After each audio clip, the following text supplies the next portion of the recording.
Bonjour à tous et bienvenue dans Los Spoilos Hermanos. Aujourd'hui on va s'attaquer à un jeu dont on était obligé de parler étant donné qu'on s'intéresse à la narration dans le jeu vidéo.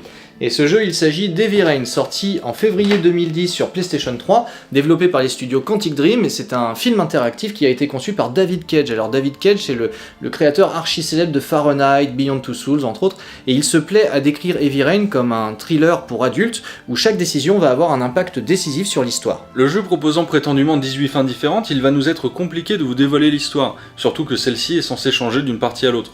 Mais on va prendre le parti que certaines versions du jeu sont préférées par les développeurs, puisque les trophées viennent récompenser certaines actions et pas d'autres, et que la manière dont est fait le jeu pousse à aller dans certaines directions et pas dans d'autres. Et en se basant sur tout ça, on va donc tenter de vous raconter l'histoire qui nous paraît être canon. Mesdames, messieurs, attention, car aujourd'hui on va vous spoiler Heavy Rain.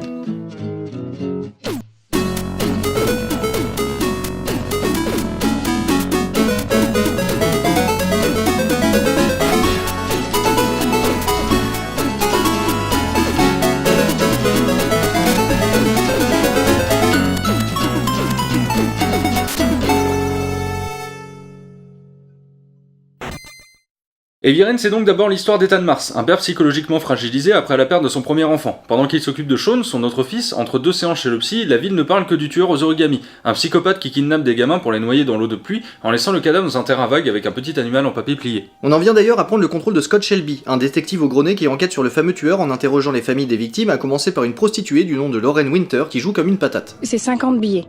J'embrasse pas et je fais pas de trucs tordus. Ça me va. Pose le fric sur la table. T'as exactement 10 minutes. Quand le réveil sonne, c'est terminé, ok? On passe ensuite à l'agent du FBI, Mulder, qui arrive sur les lieux d'un crime. Il sort ses plus belles lunettes du futur pour trouver des indices et en profite pour parler tout seul. Il rencontre également le lieutenant Blake avec qui il devra faire équipe dans son enquête. On change de nouveau de personnage et on revient à Ethan qui fait un test de Rorschach chez le psy. Parce que même si on vit dans un monde avec des putains de liseurs de cerveau du futur et des lunettes de Minority Report qui changent la déco des KGB miteux, on continue de faire des tests de Rorschach à la con chez le psy. On nous rappelle une énième fois qu'Ethan est triste d'avoir perdu son fils Jason et on le retrouve au parc avec Sean. On joue au boomerang à base de QTE, on fait de la QT balançoire, du tap QTE, bref on s'amuse. Mais au moment où Sean fait tranquillement du manège, Ethan a un blackout et Sean a disparu. Il laisse alors tomber le chien en origami qu'il tenait dans la main.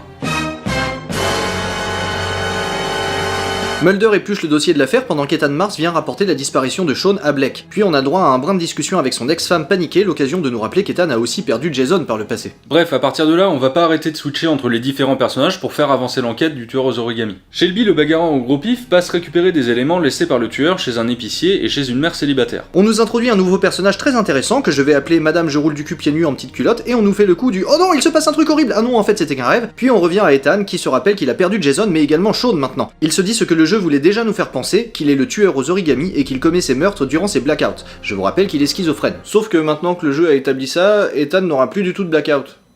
Plus besoin manifestement. Scénario.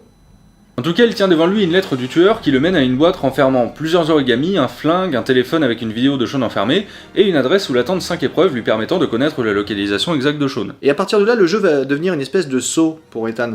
Les épreuves du tueur aux origamis vont le pousser de plus en plus loin pour voir jusqu'où il est prêt à aller pour sauver son fils. L'adresse à laquelle se rend Ethan est un garage où l'attend une voiture qui contient un GPS qui l'emmène sur le lieu de la première épreuve, une autoroute où il doit parcourir 8 km à contresens en moins de 5 minutes. Après avoir provoqué une bonne dizaine de carambolages, Ethan récupère l'indice qui était caché dans la boîte à gants accompagné d'une nouvelle vidéo de Sean. Après un indispensable cliché de voiture qui explose, Ethan va se réfugier la tronche ensemble dans un hôtel où il rencontre Madame Q qui roule, qui l'aide à rentrer dans sa chambre et à se soigner. Pendant ce temps, Lauren, la péripatéticienne patate de l'hôtel, amène à Shelby une lettre reçue par son mari juste après la disparition de son fils. En échange de la lettre, Madame Patate obtient de faire équipe avec Monsieur Gros-Pif. Ensemble, ils vont dans une super soirée avec de la drogue, des filles qui dansent sur les tables et Scarface, une super soirée donc, pour interroger un mec, mais en fait ça donne rien. Ethan quant à lui poursuit les épreuves et s'amuse à ramper dans du verre pilé, à faire du toboggan, et obtient un autre indice qui le rapproche un peu plus de Sean. L'ex-femme d'Ethan va voir la police en rapportant qu'il est rentré un soir trempé en tenant des propos incohérents sur des enfants trempés. Blake et Mulder décident donc d'aller rendre visite au psy d'Ethan qui leur apprend que ce dernier est victime d'hallucinations qui lui font voir des enfants dans de l'eau et que de plus, lors de sa dernière visite,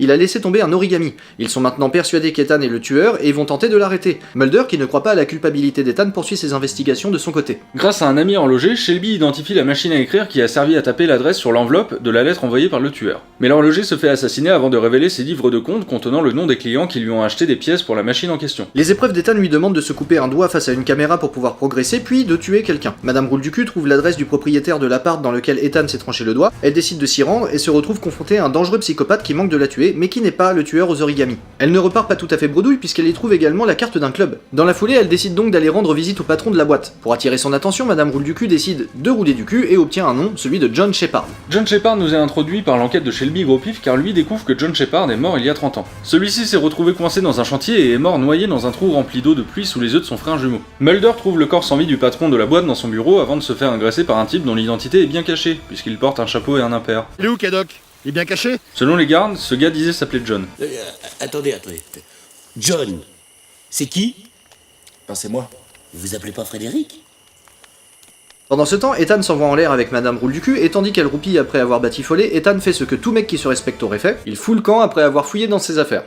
Mais en fouillant, il découvre que sa nouvelle petite amie est en fait une journaliste qui écrivait un papier sur lui depuis le début. Mais bon, c'est pas grave, de toute façon, Ethan doit partir pour la dernière épreuve. Roule du cul sort et tombe sur les flics sur le point de donner l'assaut sur l'hôtel pour choper Ethan. Elle le prévient et lui s'enfuit. Il parvient à ne pas se faire busted et il GTAise un taxi pour se barrer. Il peut ainsi se rendre sur le lieu de la dernière épreuve où il doit boire une fiole de poison qui ne lui laisse qu'une heure à vivre, le temps de sauver son fils donc. De son côté, Shelby Gros-Pif se fait envoyer dans une voiture dans un lac avec Lorraine Patate par l'ancien chef du chantier où John Shepard est mort, qui trouve que son enquête avance un peu trop. Nous appellerons Monsieur j'ai plein d'argent donc je fais ce que je veux. Mais Shelby s'en sort alors il décide d'aller défoncer le salon de Monsieur j'ai de la thune donc je respecte rien et d'assassiner froidement tous les agents de sécurité avant d'aller lui foutre un gros coup de pression, ce qui lui permet de savoir où trouver la mère de John Shepard. Il est devancé par Madison Ducu qui semble avoir le pouvoir de savoir ce que les autres personnages apprennent et elle interroge la vieille dame qui lui apprend que son fils, le tueur, n'est autre que Scott le gros pif. Non, je suis désolé mais non. Non, ça marche. C'est nous qui avions le contrôle. Arrête-toi le jeu s'il te plaît. Non, ça suffit, j'ai arrêté d'y croire. Arrête-toi s'il te plaît, arrête de faire ça, arrête de me montrer des flashbacks de scènes que j'ai déjà vues, parce que c'est moi qui jouais, c'est moi qui avais le contrôle du personnage à ce moment-là, tu peux pas me dire vas-y décide de l'histoire et revenir 2 heures après en me montrant les scènes de façon différente de quand j'ai joué. On dirait qu'ils essaient de faire un twist de ouf à la Fight Club, sauf que dans Fight Club, bah c'est bien fait. Si tu regardes le film plusieurs fois, tu te rends compte qu'il y a une foultitude de détails que tu n'avais pas remarqué au premier visionnage, mais qui sont bel et bien présents. Ça rend le twist cohérent, crédible et encore plus fort. Sauf que là, ça colle tout simplement pas avec tout ce qui a été construit au préalable. Alors déjà, le jeu essaie de nous faire croire qu'Ethan est le tueur aux origamis, sauf que comme c'est fait avec aucune subtilité, on voit bien qu'il va y avoir un twist à l'histoire, et quand celui-ci arrive, c'est juste pour nous dire « Haha, en fait t'as vu, c'était ce personnage-là qui était le tueur aux origamis, tu l'as pas vu venir parce que c'était impossible, c'est Rotor, hein ?»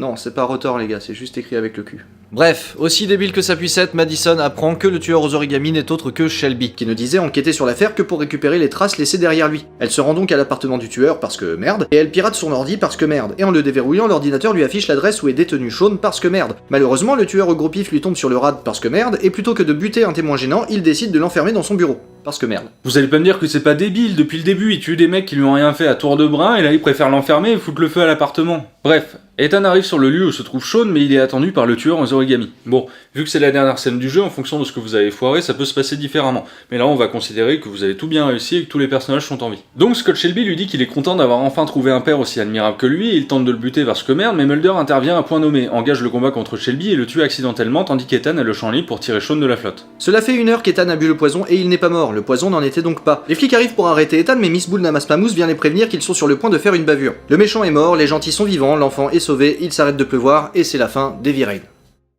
Heavy Rain est souvent décrit comme du cinéma interactif, et le fait de rapprocher jeux vidéo et cinéma semble naturel vu qu'ils déploient tous les deux un discours en images.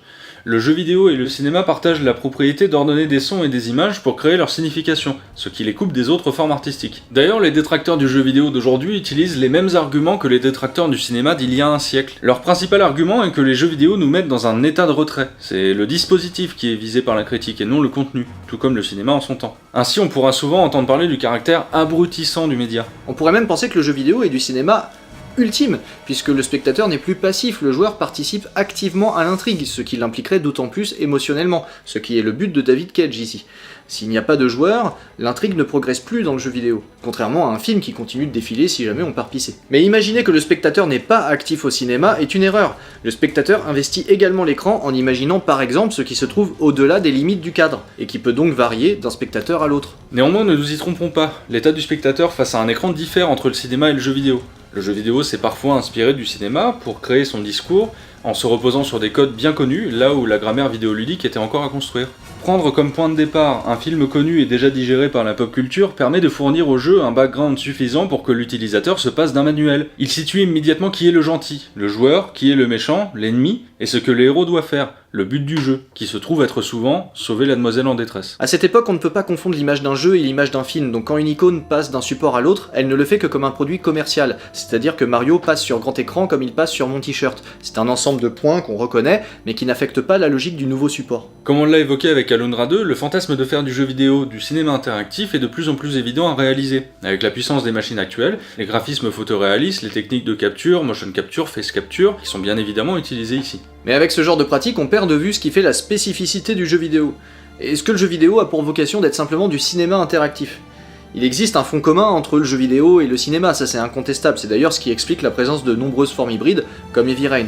Mais qu'est-ce que le jeu vidéo invente en termes de discours à l'écran qui lui est spécifique ? Si je le dis un petit peu autrement, en quoi le jeu vidéo et le cinéma diffèrent-ils radicalement ? Pourquoi Doom le jeu est-il à ce point prenant alors que Doom le film est à ce point vomitif et donne envie de prendre sa manette en brisant la suspension consentie de l'incrédulité ? Le simple fait que nous constations des différences entre l'appréciation que l'on fait de Doom le jeu et celle que l'on fait de Doom le film nous montre que le jeu possède des normes qui lui sont propres et qui diffèrent bel et bien de celles du cinéma. Le jeu nécessite non seulement la concentration totale du joueur, mais même son implication. Alors que le cinéma, lui, va amener une forme de détente avec le dispositif qui va permettre au regard de se focaliser sur les taches lumineuses qui apparaissent devant soi. Et ça, c'est pas nous qui le disons, c'est Mathieu Triclot.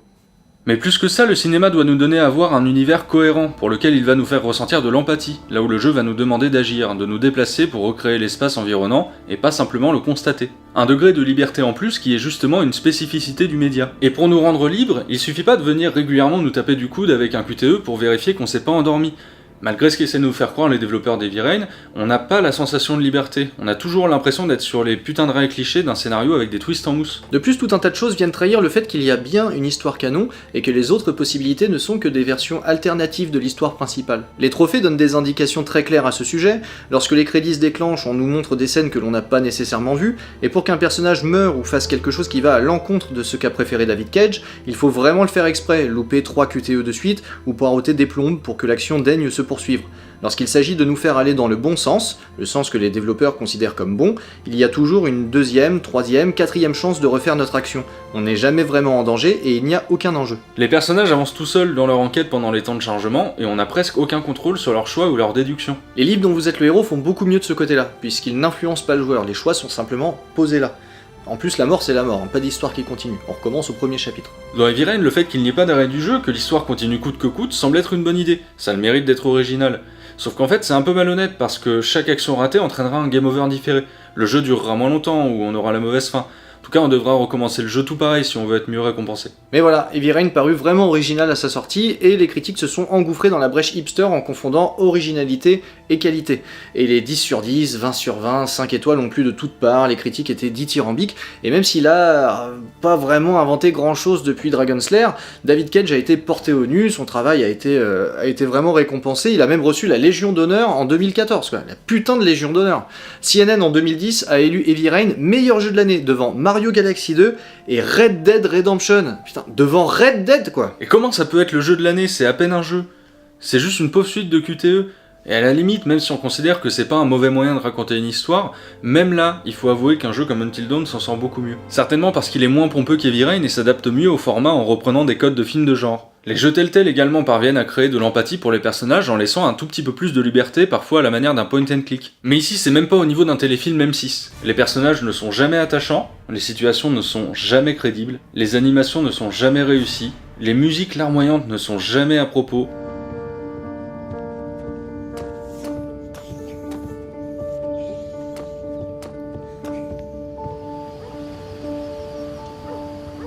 Ça y est, je suis libre comme l'air. Les plans sont racoleurs et le montage est souvent vomitif. Le fait de toujours devoir attendre les prochaines actions à effectuer nous sort complètement de l'histoire. Et la frustration est immense quand rater un quart de cercle nous oblige à recommencer toute la séquence de QTE. Le seul point positif de ce jeu, c'est que c'est une curiosité intéressante pour comprendre ce que n'est pas le jeu vidéo.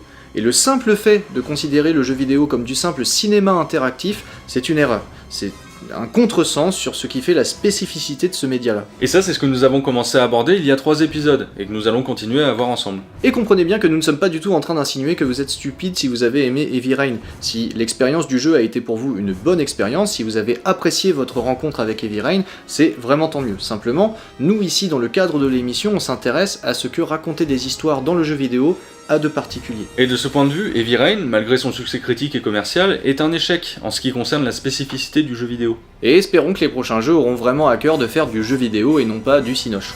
Tiens d'ailleurs, c'est quoi le prochain jeu? Oh putain.